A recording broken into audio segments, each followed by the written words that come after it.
Hey guys, it's hashtag Agent Week on my channel.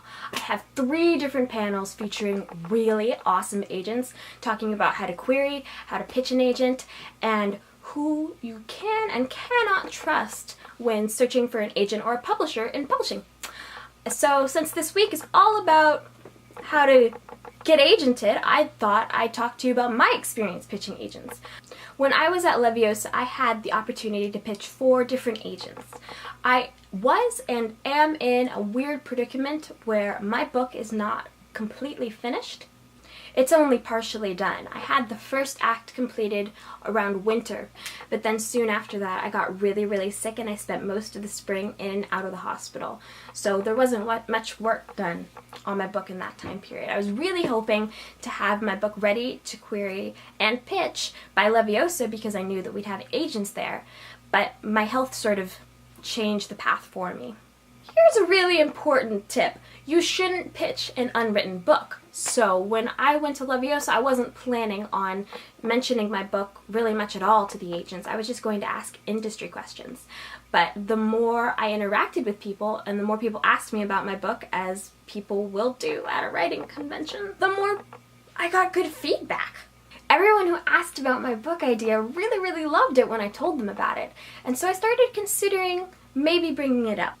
I talked with several of my new writer friends, including published authors, and we all agreed that while my situation wasn't ideal, it wasn't exactly the same as pitching a completely unwritten book. I do have a partially completed draft and an outline and a clear vision for the rest of the book.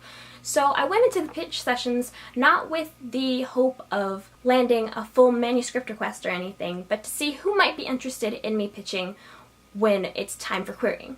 I am really glad I did this. I learned a lot from the experience, and the feedback I got is going to help me work on this book as well as query in the future.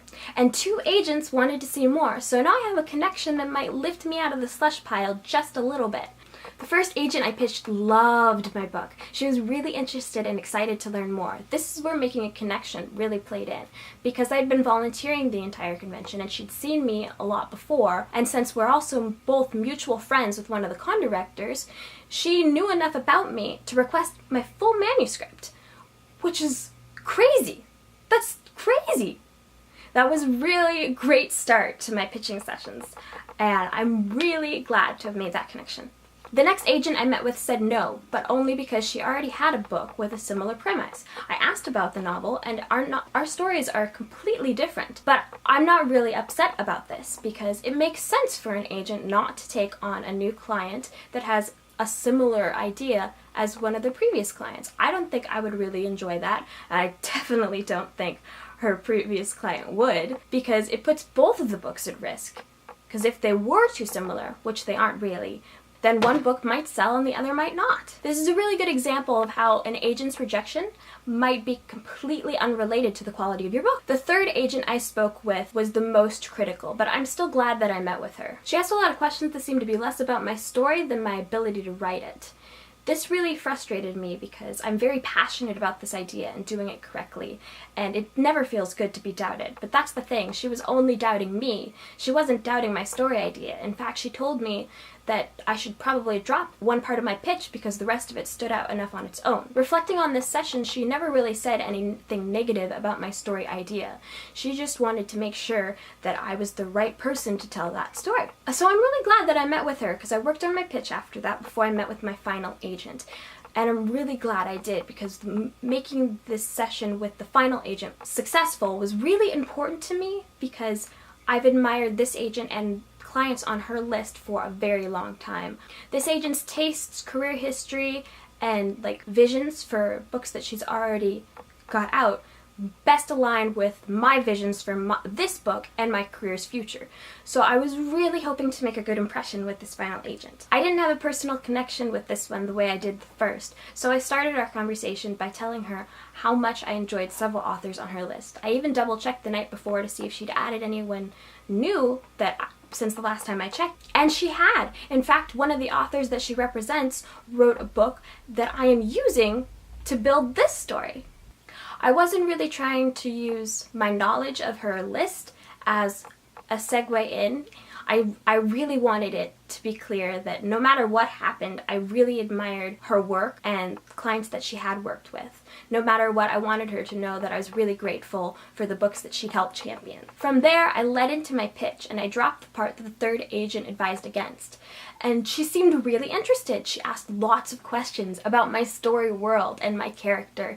She had all of these sort of what ifs, and her concerns were problems that I could address in the story. She gave me lots of ideas. It was so great. She wanted to know how this caused that and what problems could be affected by blah and blah, and it was just so great that all of her questions were about my story world and my character and not very much about me. I mean, I love me, but I love this story, so it was very exciting that she wanted to know more about it. She mentioned a novel she'd read with a similar premise that let her down. This is where speaking with the second agent really helped me. We spoke about how my story differed from that one, and then I told her about how passionate I was about this idea and doing it correctly.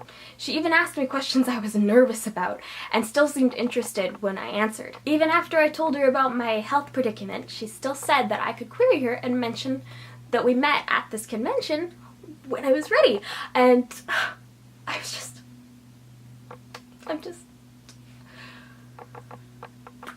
it made me feel on top of the world. I'm a little paranoid that maybe she said I could query her because she felt bad that I'd been sick. But I can't ignore how wonderful all those questions about my story felt. No matter how this turns out in the future, this gave me a lot of confidence in approaching agents in the future, and approaching people just to talk about my book. And I'm so excited to just go back and work on my book. I'm so excited to make it the best it can be. I really want to live up to the expectations I think I might have set.